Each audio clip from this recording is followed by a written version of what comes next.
बाबा बागेश्वर पर अखिलेश यादव ने बयान दे दिया है। जरा वो बता दूं कि बाबा बागेश्वर मेरे यहां पर एक फ्री कथा कर रहे हैं। वो अपने बयान पर कायम है 50 लाख वाले, और वो कह रहे हैं मेरे यहां पर एक फ्री कथा कर दे बाबा बागेश्वर।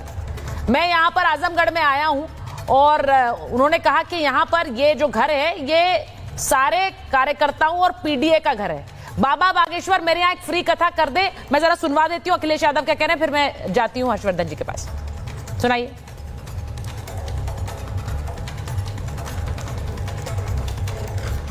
तो मैं जरा बता देती हूं कि ये जो बयान आ रहा है इस वक्त अखिलेश यादव का, वो कह रहे हैं कि रामायण मेला अयोध्या में चित्रकूट में कहीं भी होता है, इनको फ्री कथा करवानी चाहिए और आपकी चुटिया कट जाएगी तो आपको कैसा लगेगा, इसीलिए मैंने वहां बुलाकर सम्मानित किया है। हर समाजवादी मनुवादी समाज नहीं स्वीकार कर सकता। अब मैं एक बार हर्षवर्धन जी आपके पास आ रही हूं, ये बिल्कुल सही है, किसी के साथ भी इस तरह की घटना होना सही नहीं कि उनके साथ ऐसा व्यवहार हो, चोटी काटी जाए या फिर पीटा जाए, लेकिन वहां ब्राह्मण कथावाचक भी पीट दिया गया। मेरा सवाल यह है कि दर्द एक तरफा क्यों है? यादवों का सम्मान की स्क्रिप्ट लिखी गई या फिर ब्राह्मणों के प्रति एक नफरत की भी स्क्रिप्ट उसमें साथ में लिख दी गई? सुचेता जी, रिपब्लिक भारत पर ही भाटी जी के साथ हम उस दिन थे और भाटी जी ने बहुत सी बातें ऐसी कही थी जिस पर मैंने कहा था, और वो भाटी जी को भी ध्यान में होगा, मैंने कहा था कि उत्तर प्रदेश में यादवों और ब्राह्मणों के संघर्ष का कोई इतिहास नहीं। अच्छा है कि आज भाटी जी मेरे शब्द बोल रहे हैं, उस दिन बड़े नाराज हो गए थे। मैंने ये भी कहा था कि मुलायम सिंह यादव ने लालू प्रसाद जी की राजनीति कभी उत्तर प्रदेश में होने नहीं दी। मुलायम सिंह यादव पे चाहे जो आरोप रहे हों, लेकिन कभी किसी जिले में इस तरह के जातीय संघर्ष को उन्होंने हवा नहीं दी। दुर्भाग्य से अखिलेश यादव ने उसे हवा दी। और आज मुझे बड़ा अच्छा लगा, जितनी बातें भाटी जी ने कही सब बड़ी अच्छी है, लेकिन आप जरा सोचिए, आपने जो चिन्हित किया, भाटी जी को यह पता नहीं होगा कि वहां इटावा में किसके साथ क्या हुआ। और उस दिन जिस तेजी में शॉल उड़ा के और ढोलक की थाप पर वहां सब कुछ कार्यालय में हुआ, आज तक किसी पार्टी के कार्यालय में यह नहीं हुआ। मैं फिर कह रहा हूं, जिसकी चोटी काटी गई या दुर्व्यवहार किया गया, भले वो फ्रॉड था, भले वो कथावाचक फ्रॉड था, दो आधार कार्ड रखे हुए, लेकिन ये कानून व्यवस्था का मसला है, किसी का अधिकार नहीं, किसी के साथ भी दुर्व्यवहार नीच कर्म है। यही शब्द मैंने उस दिन बोला। ये अच्छा लगा कि आज भाटी जी 2 दिनों में वही भाषा बोल रहे हैं जो मैंने कहा था। उस दिन बड़ा नाराज हो रहे थे। नंबर 1 थे, जो लोग उस दिन देखे होंगे उनको याद होगा। अब दूसरी महत्वपूर्ण बात, अखिलेश यादव चाह क्या रहे हैं भाई? क्या ये कोई मान सकता है कि अखिलेश यादव जो पूर्व मुख्यमंत्री रहे हैं, इतने बड़े नेता हैं देश के, 37 सांसद, 111 विधायक वाली पार्टी है, बाबा बागेश्वर से वो कहेंगे और बाबा बागेश्वर वहां कथा नहीं कहेंगे? अरे बिल्कुल कहेंगे। लेकिन आप जरा अंदाज देखिए तंज करने का।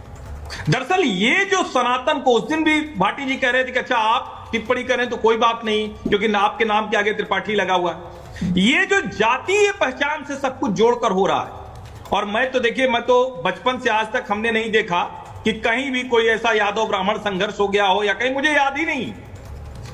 अलग अलग पार्टियों में रहे दोनों जातियां, दोनों अलग अलग पार्टियों को वोट करते रहे, लेकिन फिर भी आप गांव गांव चले जाएंगे तो संघर्ष नहीं मिलेगा। लेकिन पिछले कुछ समय से, अब पता नहीं ये बाई डिजाइन है या उनको लगता है कि पीडीए इसके अलावा और किसी रास्ते जा ही नहीं सकता। और एक बात और बार बार कही जाती है, मनुवादी। अरे भैया, तो हम तो कह रहे हैं कि सब लोग उधर ही तो जा रहे हो। यही तो कहा जाता था ना, वार्ड व्यवस्था, जो चाहे वो कथा कहे वो ब्राह्मण, यही तो है वर्णवादी व्यवस्था ना। तो आप तो उधर ही बढ़ रहे हैं। आप अभी तक जातिवादी व्यवस्था की बात कर रहे थे। इतनी जाति किसने बना दी भाटी जी, ये भी तो जरा बताइए। और अगर बन गई तो ये तो संविधान में, लोकतंत्र में जो लिखा हुआ है, जो सर्टिफिकेट बनता है उसके आधार पर सब है। लेकिन इस तरह से लड़ाना और इस तरह का तंज करना, क्योंकि बाबा बागेश्वर एक सनातनी है, एक हिंदू धर्म गुरु हैं, कथा करते हैं, तो आप तंज करके कहेंगे अच्छा हमारे यहां जरा कथा कर दें, मैं ये मान ही नहीं सकता। बाबा बागेश्वर को अखिलेश यादव बुलाएंगे तुरंत जाएंगे। और कोई भी कथावाचक अपनी उसकी जो एक प्रतिष्ठा होती है उससे तय होती है। लेकिन देखिए, कल मुझे ध्यान में है, संभवतः कल ही की डिबेट में मनीष जी ने कहा था, जो भाजपा प्रवक्ता, उन्होंने कहा कि अखिलेश यादव जानबूझकर करा रहे। एसटी हसन ने कल कहा आतंकवादी, आज रविदास मेहरोत्रा कह रहे हैं कि भाजपा के लोग आतंकवादी हैं।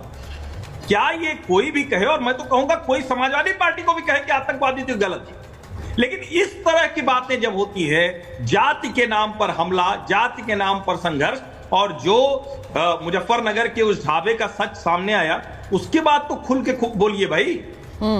हमें जिस दिन हमको लगेगा हम छिपा के अगर अतीकुर रहमान जी से हमें बात करनी पड़े तो मेरे लिए शर्म से डूब मर जाने जैसा होगा, और मैं मानता हूं कि ऐसा ही अतीकुर रहमान जी। नहीं, पर ये कौन डिसाइड करता है? देखिए, मेरा सवाल ये है, ये कौन डिसाइड करता है कि ये वाला विरोध प्रदर्शन गुस्से में है और दूसरा वाला विरोध जो है वो स्पॉन्सर्ड है, प्रायोजित है?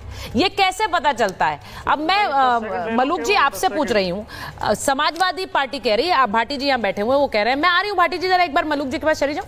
मलूक जी वो कह रहे हैं कि ये तो प्रायोजित लोग हैं जो काले झंडे दिखा रहे हैं अखिलेश यादव को आजमगढ़ में, और मेरी दिलचस्पी इस बात में नहीं है। देखिए, हर नेता का विरोध होता है, अलग अलग जगहों पर होता है, ऐसा नहीं है कि आज अखिलेश जी का और किसी और नेता का भी हो, सबका होता है। लेकिन ये जो प्रायोजित वाली बात कही है, क्या ये मानकर चले कि कोई गुस्सा नहीं है ब्राह्मणों में?